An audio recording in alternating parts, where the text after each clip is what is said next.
तस्मात् प्रणम्य प्रणिधाय कायं प्रसादये त्वामहमीशमीड्यम् पितेव पुत्रस्य सखेव सख्युः प्रियः प्रियायार्हसि देव सोढुम् तस्मात् ತಸ್ಮಾತ್ ಮೇಲೆ ಆಘಾತ ತಸ್ಮ ಆದ ನಂತರ ಅರ್ಧ ತಕಾರ ತಸ್ಮಾತ್ ಪ್ರಣಮ್ಯ ಪ್ರಣಮ್ಯ ಣ ಮೇಲೆ ಆಘಾತ ಯ ಮೇಲೆ ಸಹ ಆಘಾತ ಬರಬೇಕು. ಯಾವ ರೀತಿ ಗಮನಿಸಿ, ಪ್ರಣಮ್ಯ ಪ್ರಣಮ್ಯ ತಸ್ಮಾತ್ ಪ್ರಣಮ್ಯ ಪ್ರಣಿಧಾಯ ಕಾಯಂ ಪ್ರಣಿಧಾಯ ಕಾಯಂ ಪ್ರಸಾದಯೇ ತ್ವಾಮಹಮೀಶಮೀಡ್ಯಂ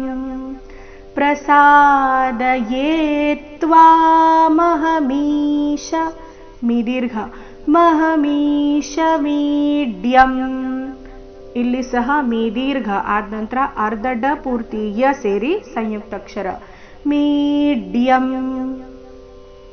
ಪಿತೇವ ಪುತ್ರಸ್ಯ ಸಖೇವ ಸಖ್ಯುಃ ಪಿತೇವ ಪುತ್ರಸ್ಯ ಪು ಮತ್ತೆ ತ್ರ ಮೇಲೆ ಆಘಾತ, ಮುಂದೆ ಸಖೇವ ಖೇ ದೀರ್ಘ ಮಹಾಪ್ರಾಣ ಸಖ್ಯುಃ ಸಖ್ಯುಃ ಪಿತೇವ ಪುತ್ರಸ್ಯ ಸಖೇವ ಸಖ್ಯುಃ ಪ್ರಿಯಃ ಪ್ರಿಯಾಯಾರ್ಹಸಿ ಪ್ರಿಯಃ ವಿಸರ್ಗದ ಉಚ್ಚಾರಣೆ ಫ ರೀತಿ ಪ್ರಿಯಃ ಪ್ರಿಯಾಯಾರ್ಹಸಿ ದೇವ ಸೋಢುಂ. ನೋಡೋಣ ಪೂರ್ತಿ ಶ್ಲೋಕ. ತಸ್ಮಾತ್ ಪ್ರಣಮ್ಯ ಪ್ರಣಿಧಾಯ ಕಾಯಂ ಪ್ರಸಾದಯೇ ತ್ವಾಮಹಮೀಶಮೀಡ್ಯಂ ಪಿತೇವ ಪುತ್ರಸ್ಯ ಸಖೇವ ಸಖ್ಯುಃ ಪ್ರಿಯಃ ಪ್ರಿಯಾಯಾರ್ಹಸಿ ದೇವ ಸೋಢುಂ.